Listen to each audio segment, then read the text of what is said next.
and welcome back to Friday Night Frights, your descent into the unknown, right here on It Gets Creepy. I am your guide through the shadows, the voice in the darkness, Night Angel. Tonight, we journey back in time to the flickering images of one of cinema's earliest flirtations with the macabre. So, dim the lights and hold on tight, because we're about to unearth a true classic of horror cinema, The House of the Devil, or as it's known in its native French, Le Manoir du Diable. You see, Le Manoir du Diable isn't just a short film, it's a piece of cinematic history. Released in 1896, this silent film was created by Georges Méliès, a pioneer of early film and special effects. Known as one of the first horror films ever made, it clocks in at a mere 3 minutes. Yet in those brief moments, it weaves a tale of supernatural terror that would lay the groundwork for the horror genre as we know it today. So tonight, we pay homage to Méliès and the dark brilliance of early horror. Sit back, relax, and let yourself be transported to the eerie halls of the House of the Devil. But beware, the shadows here have a life of their own.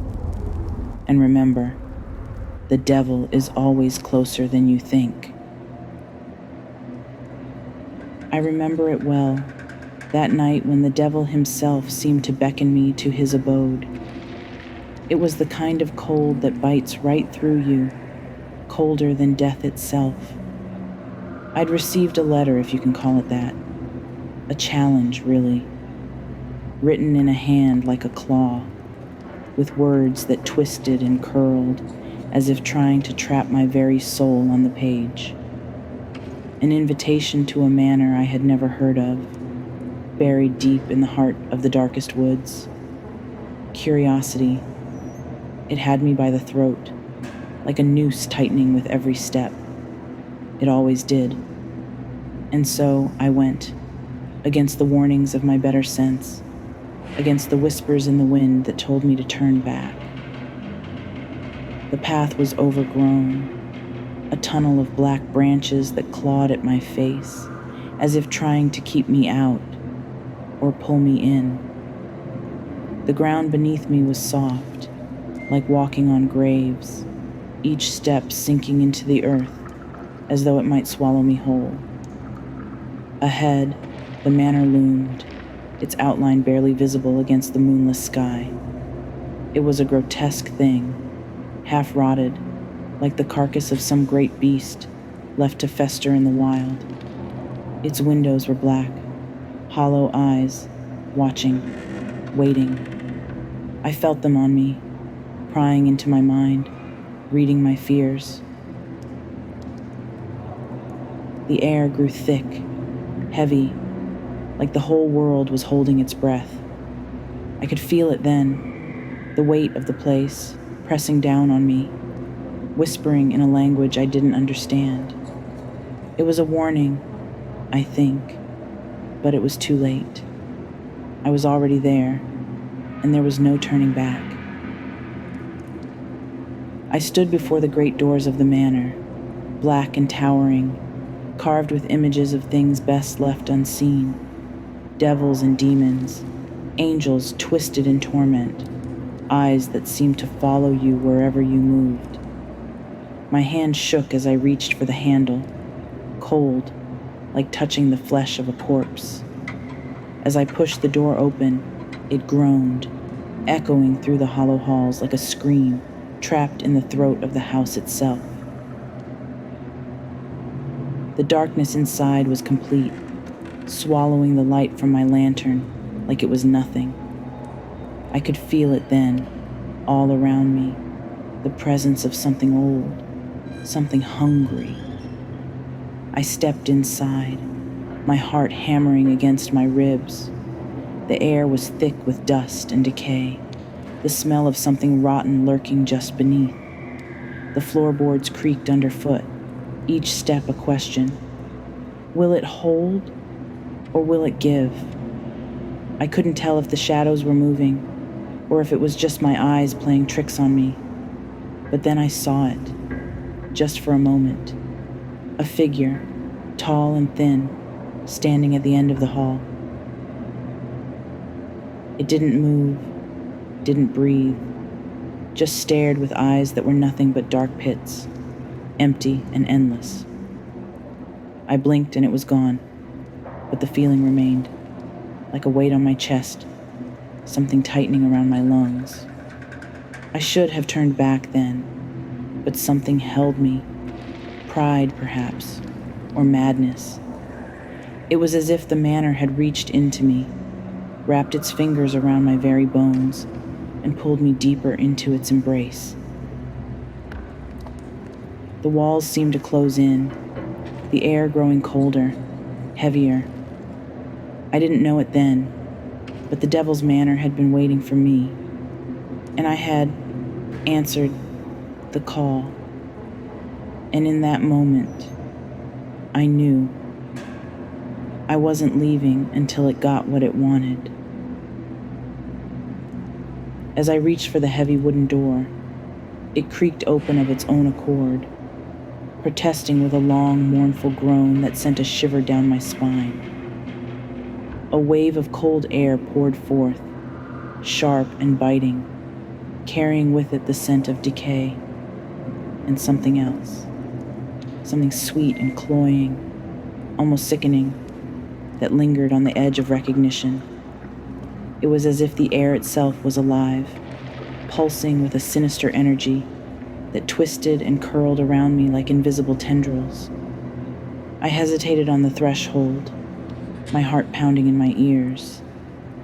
The darkness within seemed impenetrable, but as I stepped forward, a faint flicker of light beckoned me, a single sputtering candle struggling against the oppressive blackness. My footsteps echoed in the silence, each step a dull thud that reverberated through the vast, empty hall. The floorboards creaked beneath my weight, groaning like they bore the weight of ages past. Candlelight flickered, casting long, wavering shadows that danced along the walls. They revealed strange symbols, etched deep into the stone, twisted and arcane. They seemed to shift and writhe, alive with a malevolent intent that made my skin crawl. I ran my fingers over them, feeling the rough grooves that told of old rituals, long forgotten, or perhaps only waiting. Shadowy forms lurked in the corners of my vision, just beyond the reach of the dim light, flitting from one end of the room to the other, disappearing as soon as I turned to face them. I felt watched, as if 1,000 unseen eyes were fixed upon me, their gaze heavy and suffocating. My breath came in short, ragged bursts, the air growing thicker with each passing moment. It was as if the manor itself was breathing, its walls expanding and contracting in rhythm with my own frantic heartbeat. I couldn't shake the feeling that I wasn't alone, that something ancient and unspeakable was lying in wait, hidden in the shadows, watching my every move. The silence was deafening, broken only by the erratic flickering of the candle. My every instinct screamed to flee, to leave this cursed place and never look back. But something held me there, rooted to the spot, as if the very ground beneath me had reached up and grabbed hold. I took another step, and then another, the oppressive darkness closing in around me like a vice. Somewhere in the depths of the manor, a low, guttural growl echoed, reverberating through the walls. It was not the growl of any animal I had ever heard, a deep, resonant sound that seemed to vibrate through my very bones, filled with a malice that chilled me to the core. My blood ran cold, and I realized with a jolt that whatever lay in the heart of this manor was not merely waiting, it was hungry.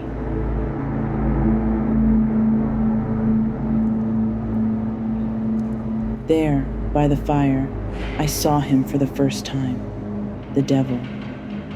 Or was it something worse? A figure cloaked in black, shrouded in a darkness that seemed to swallow the very light around him. His form was tall, imposing, yet it moved with a fluidity that defied the laws of man and nature alike.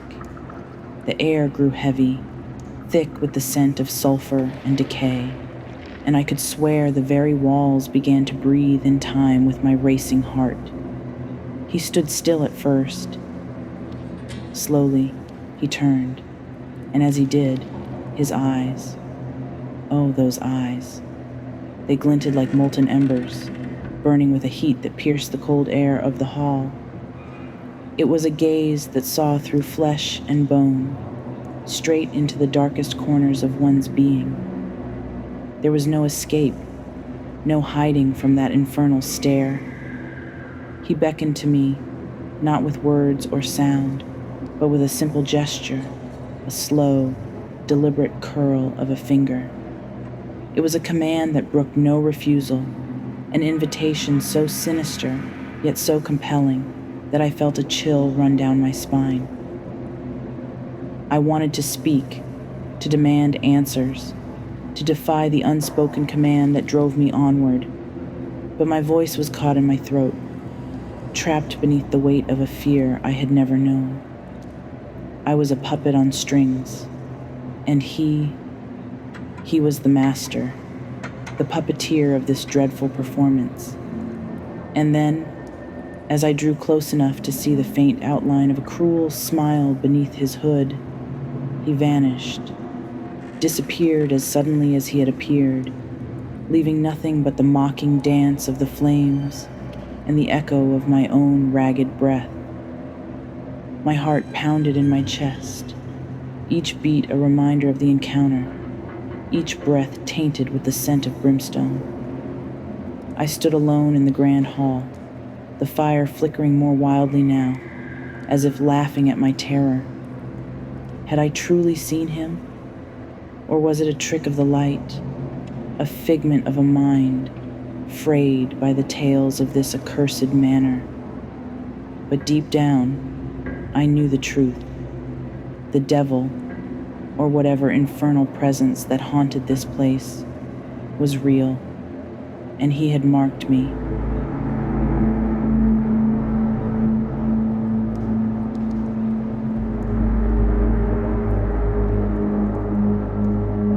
The devil led me deeper into his lair, the air thick with a stench that clung to the back of my throat, like smoke and rot mixed into something that didn't belong in this world. We stepped into a corridor that stretched on forever, a labyrinth of twisting shadows and flickering lights that danced just out of reach. Each step echoed back at me, as if the walls were whispering secrets I wasn't meant to hear. Mirrors lined the walls, each one cracked and warped, distorting my reflection into something monstrous. I stared into the glass and saw myself, but not as I am. I was older, my face drawn and hollow, skin sagging like a corpse left too long in the sun. I turned away, only to find another mirror showing me as a child, eyes wide and full of fear, clutching at nothing, searching for a way out. The devil watched me with that twisted grin, eyes gleaming like coals from the pit. He didn't need to say a word. His presence was enough. The mirrors weren't just reflections. They were windows into what could have been, or maybe what will be. I moved forward, every step dragging me deeper into this twisted funhouse nightmare. Each mirror showed a different version of me, versions that I didn't want to see. There was me with blood on my hands, eyes wild and empty. There was me, hunched and broken, laughing like a man who's lost everything. I tried to look away, but the reflections pulled me in, each one a trap set to dig into my mind, and pull out my deepest fears. I could feel it, the weight of the devil's gaze, the way the corridor seemed to close in with every breath I took. It was like the walls were alive, breathing with me, feeding off the fear that twisted in my gut. The mirrors weren't just mirrors. They were lies, or maybe truths I didn't want to admit. My steps faltered, and I could feel the devil's presence growing, pressing down on me like the ceiling might collapse at any moment. Every reflection was a challenge, a game, daring me to keep looking, to confront the shadows that lurk behind my eyes. I reached out, hand trembling as it hovered in front of the glass. My reflection did the same, but there was no recognition in those eyes, only a hollow, hungry stare. I pulled back, a chill running down my spine, as I realized that every version of me was watching, waiting, like they were just as trapped as I was. The corridor twisted again, mirrors shifting and sliding, reflecting shadows that shouldn't be there. I caught glimpses of movement, something dark and fast, just beyond the corner of my eye. I spun around, heart pounding, but the devil just laughed, his voice a low rumble that echoed through the endless hall. "Lost already?" he asked, voice dripping with mockery, each word a dagger aimed at my resolve. "This is just the beginning." I didn't answer, couldn't. The corridor stretched on, an endless parade of faces that weren't mine but somehow were. The walls groaned and creaked, mirrors shifting as if they were alive, closing in, trapping me in this twisted hellscape.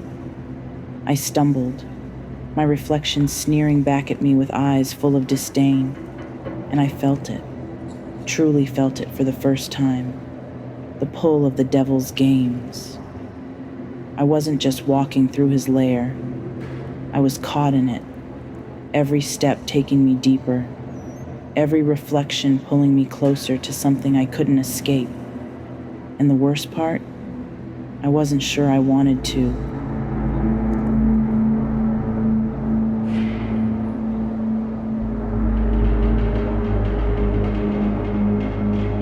I stumbled out of the hallway, feeling like I'd escaped a waking nightmare, only to find myself in something far worse. The room was grand once, a massive dining hall, the kind you'd see in some old movie, with chandeliers and vaulted ceilings. But that wasn't what caught my eye. No, it was the table, long and laden with a feast from hell. Rotting food covered in mold, slick with decay, laid out like some sick offering. Flies buzzed in angry swarms, their droning filling the air with an incessant, maddening hum. I could almost taste the rancid stench, a putrid mix of rotting meat and sweet decay, the kind that makes your stomach lurch and your instincts scream at you to run. And then I saw him, shrouded in shadow. At first I thought it was a stranger, someone who'd lost themselves to this place like I had.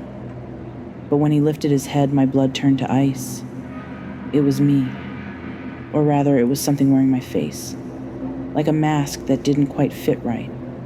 Pale skin stretched tight, with eyes that were nothing but hollow, black voids. It stared at me, that thing, and it smiled. But the smile wasn't human. It was a grim, lifeless smirk, like a puppet pulled by invisible strings, mocking me. The candles flickered, casting long, twisted shadows that danced across the walls, and I felt the room close in, suffocating, the walls breathing like the lungs of some great beast. I tried to move, to turn away, but my feet were glued to the spot. The figure at the table raised a hand, and in it was a goblet, filled to the brim with something dark and thick. It raised the cup in a mock toast, those empty eyes boring into me, and I heard it. the faintest whisper crawling into my ears, into my mind. "Welcome," it said, in my own voice but twisted, warped beyond recognition, "to the feast of your sins." The walls seemed to close in tighter, the shadows stretching out like claws ready to drag me under. And in that moment, staring at the hollow version of myself, I knew this was not just a game. This was the devil's playground, and I was nothing more than his latest toy.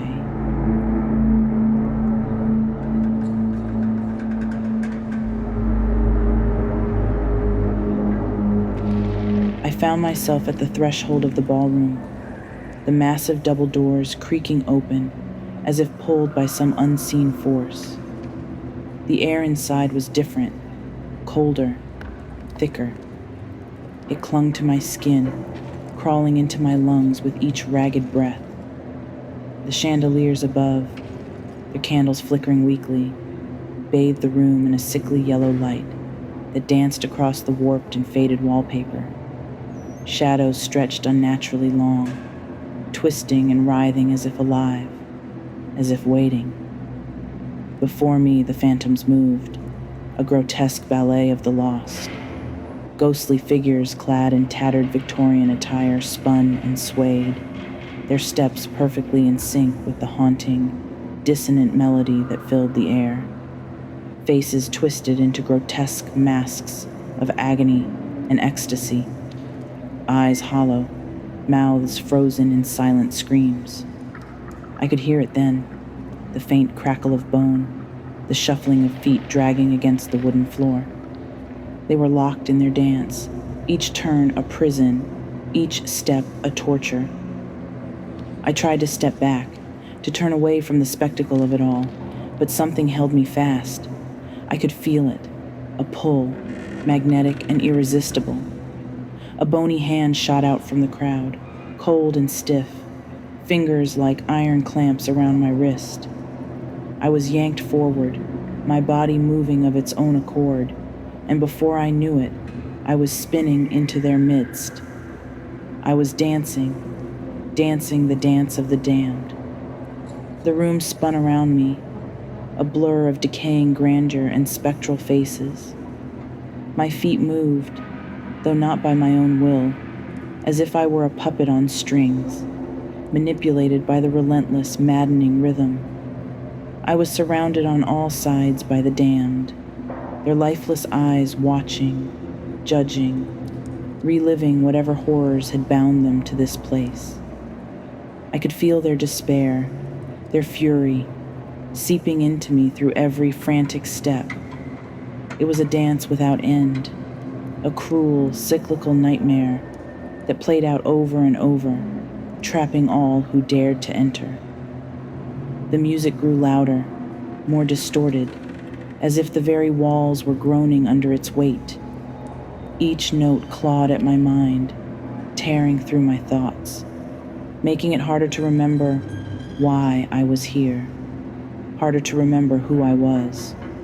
The faces of the dancers blurred, twisting into something else, something monstrous lost souls who had wandered too far into the dark corners of hell.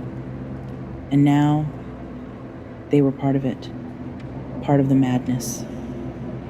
I tried to scream, but no sound came out. My mouth moved in silent protest, matching the gaping expressions of the dancers around me.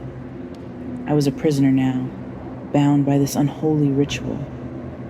My heart pounded in my chest. My skin prickled with cold sweat as I struggled to break free.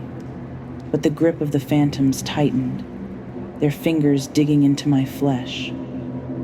And then I saw him, the figure in the center of it all, the conductor of this twisted symphony.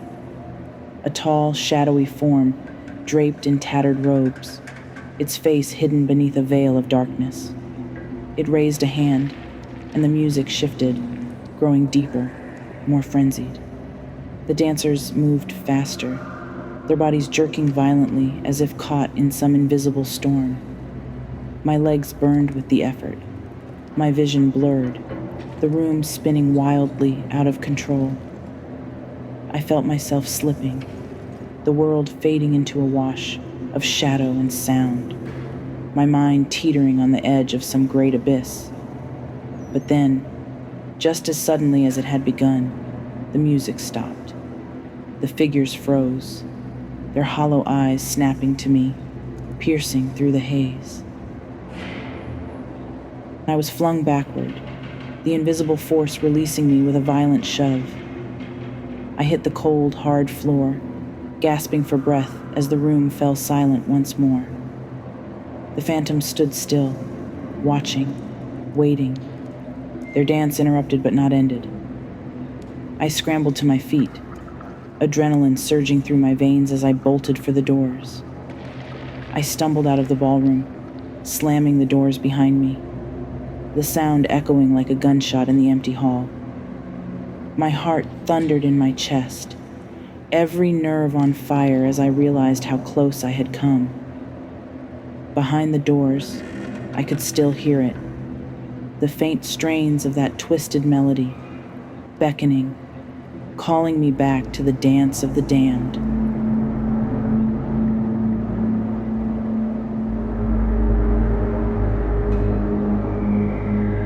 He led me through the winding corridors of the manor, each step dragging me deeper into its black heart.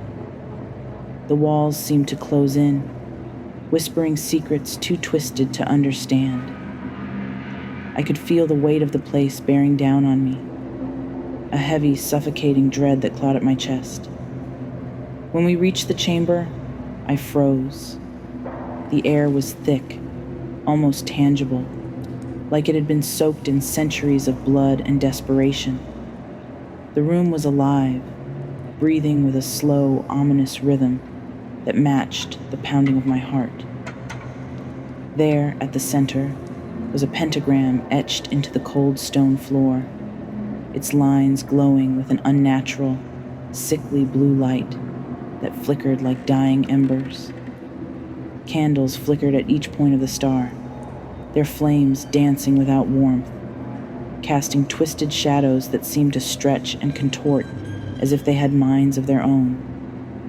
And there he stood, waiting, a figure draped in darkness that was too thick, too perfect, as if the light itself feared to touch him. The devil, not some red-horned cartoon, but a presence that made my skin crawl and my stomach churn. He was tall, unnaturally so, his face obscured, but his eyes, God, those eyes, burned like smoldering coals, pinning me where I stood. He held a quill, long and black, crafted from a raven's feather. It looked sharp, almost like a talon, gleaming in the dim light. He smiled, a slow, deliberate smile that stretched impossibly wide, splitting his face like a wound. It wasn't just a smile. It was a promise, a threat, and an invitation all at once. The kind that says, "I own you now." His voice slithered through the air, wrapping around me like chains. "Your soul," he said, the words rolling off his tongue like velvet dipped in venom. "Sign, and all your desires shall be fulfilled." He gestured to the parchment on the altar, a contract, ancient and brittle, with ink that shimmered like fresh blood. I stared at it, my mind reeling. Every instinct screamed at me to run, to get the hell out of there, but my feet were rooted to the spot. The promise of power, of wealth, of everything I ever wanted. It was all right there, just a stroke of a pen away. But the price, I could feel the weight of it, pressing down like a vice on my chest. It wasn't just my soul, it was everything. I glanced at him, trying to see something human in those eyes, but there was nothing, just the endless void, a black hole that promised nothing but suffering. And still, the pull was there, stronger than ever. He didn't need to convince me. He knew I was already on the edge. All he had to do was wait. My hand trembled as I reached for the quill. I could feel the cold, sharp touch of the feather, its barbs digging into my skin as if eager to taste my blood. The devil watched, his smile never faltering. In that moment, everything went silent. The whispers, the flickering candles, even the pulsing shadows seemed to hold their breath, watching, waiting for my next move. I felt a chill run down my spine, a warning maybe, or the last flicker of my conscience, trying to break through the haze of temptation. But I was already lost. As the quill met the parchment, it felt like time stopped. The air grew colder, the flames dimmed, and the darkness deepened. I pressed harder, and the ink flowed dark and thick, forming the twisted letters of my name. Each stroke felt like a nail driven into a coffin, mine. The devil's laugh echoed through the chamber, a sound that reverberated in my bones, shaking me to my core. The contract vanished, and with it, any hope I had of turning back. The deal was done, the pact sealed. I had signed away my soul, and in that cold, hollow chamber, I realized the truth. The devil always collects his due, and now, so would I. The flames flared one last time, casting the chamber in blinding light. Then, just as suddenly, everything was plunged into darkness. Only his eyes remained, burning in the void, a constant reminder that bargains with the devil are never as simple as they seem. And there, in the dark, I finally understood. Sometimes, it's not what you gain that defines you, but what you're willing to lose.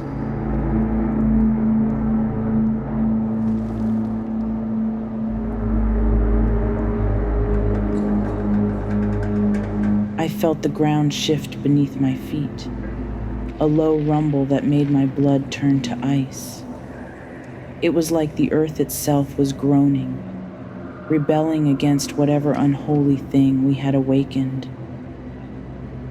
A glow, a sickening, fiery glow, pulsed and throbbed, casting twisted shadows that danced on the walls. The room stank of sulfur and decay, the air thick and choking, and every instinct screamed at me to run. But my legs were rooted to the spot, held fast by a terror that was beyond anything I'd ever known.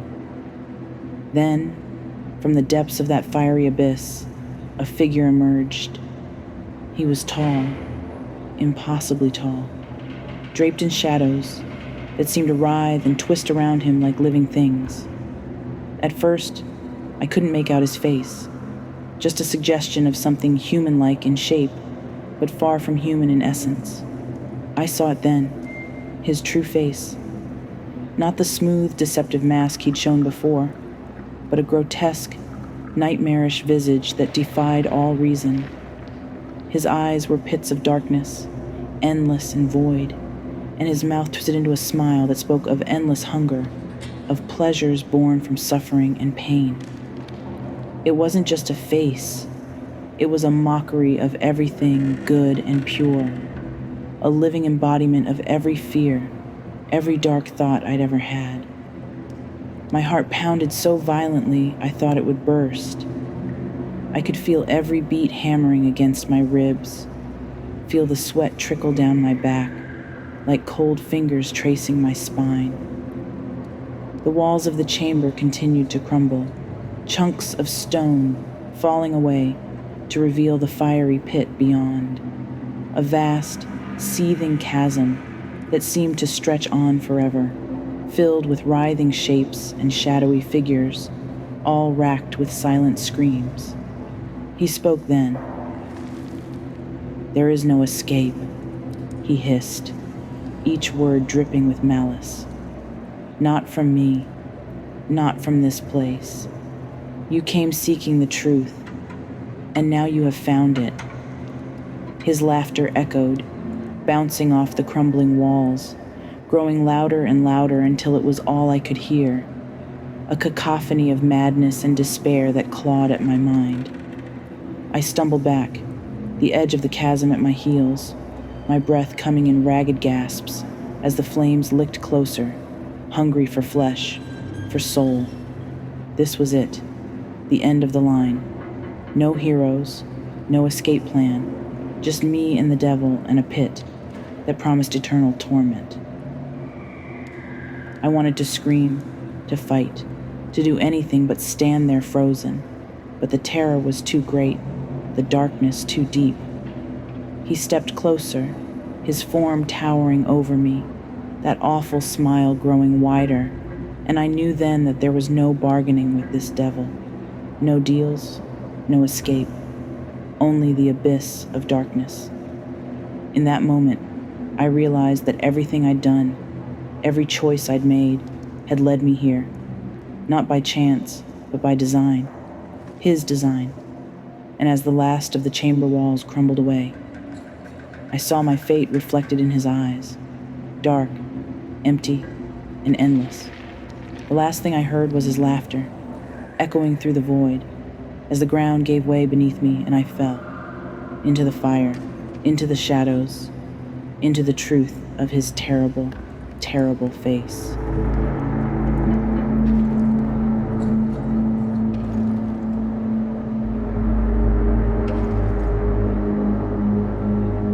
I felt the heat of the flames, the pull of the abyss. But then I remembered. I had a choice. I always had a choice. I turned, and with every ounce of will, I ran. The devil roared, his fury shaking the very bones of the manor. The stench of sulfur filled my lungs, burning with every breath. The walls of the manor twisted and groaned, like the whole place was alive and starving. Shadows flickered, dark figures clawing at the edges of my vision, but I didn't dare look back. You don't look back. Not when the devil himself is on your heels. My heart was a jackhammer in my chest, pounding faster than my legs could carry me. Each step felt like wading through tar, the floor beneath me, buckling and splitting, threatening to swallow me whole. The screams of the damned echoed in my ears, shrill, desperate, hungry.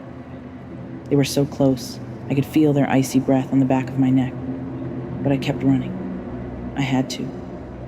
I could still see the edge of the abyss, that gaping maw that wanted nothing more than to devour me. The flames licked at my heels, a searing heat that promised nothing but pain. It was then that I saw him, Lucifer, standing tall and proud at the heart of the inferno, his eyes burning like twin suns. His voice boomed, low and resonant, echoing off the crumbling walls like the toll of a death bell. "Turn back," he said, his words dripping with venom and something darker, something that gnawed at my mind, whispering surrender. "There's no escape for you, mortal. Your fate is sealed." I felt it then, a chill, deeper than the grave, crawling up my spine. The devil's snarl filled the air, a sound so powerful it rattled my teeth. But I didn't stop. I couldn't. Not now.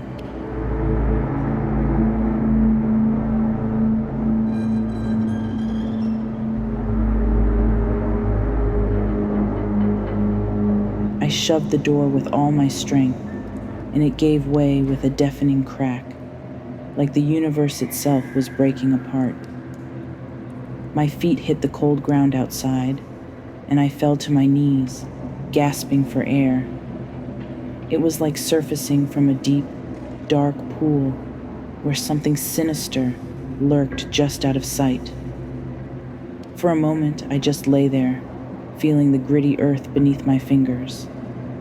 The first rays of dawn pierced through the fog, blinding and painful after the suffocating darkness inside. I finally sucked in a breath, the crisp morning air slicing through my lungs like glass. Alive. I was still alive.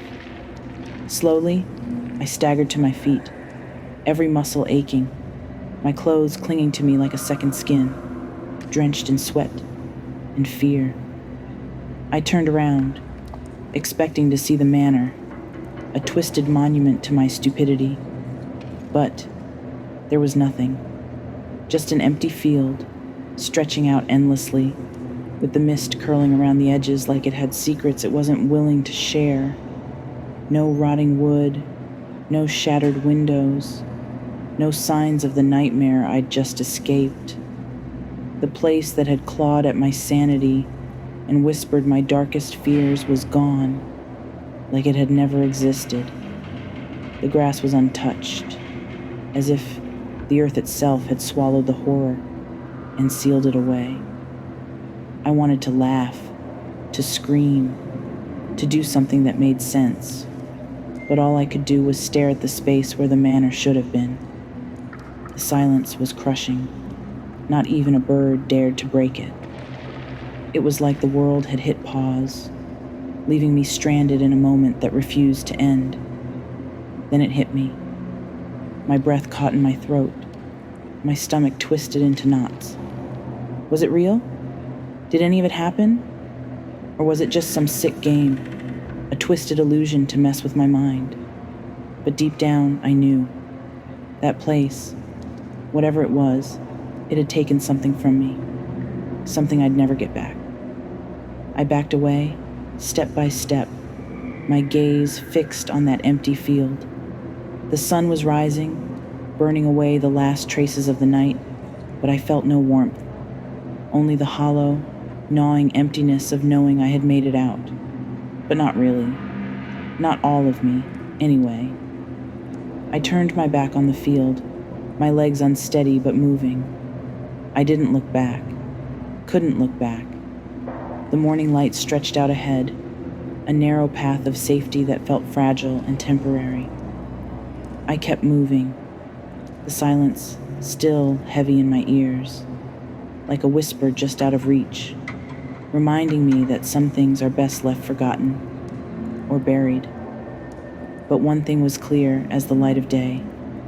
Whatever bargain I'd made, whatever devil I'd danced with inside those walls, it wasn't over, not by a long shot. And as I walked away, I felt it, that lingering chill, like icy fingers trailing down my spine. A reminder that no matter how far I ran, the shadows of that place would always be right behind me, just waiting for the next time I'd be foolish enough to turn around.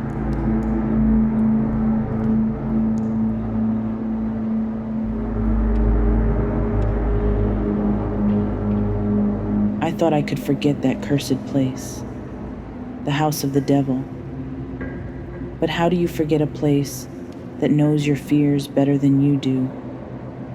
A place that feeds on the darkest parts of your soul and leaves you questioning what's real.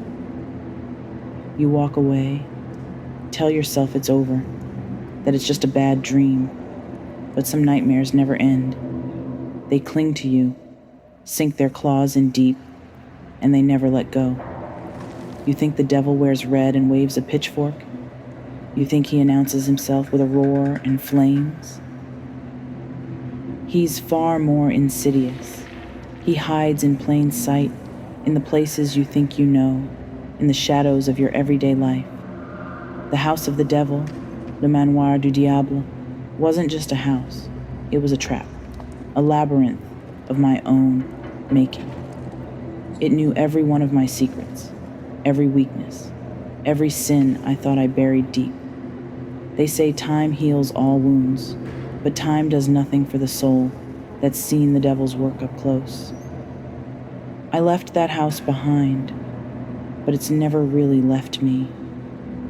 I feel it still, lurking in the back of my mind, a constant reminder that some doors should never be opened, some places should remain forgotten. But the house of the devil isn't just a place, it's a presence, a whisper in the dark. It's in the lies you tell, the secrets you keep, the darkness you try to hide. It's always there, waiting for that moment of doubt, that crack in your armor, And when it finds it, it doesn't hesitate. One day, when you're alone and the shadows grow long, when you hear that faint creak or catch a glimpse of something out of the corner of your eye, don't ignore it. Don't dismiss it. Because in the end, the devil's not in the details. He's in the denial.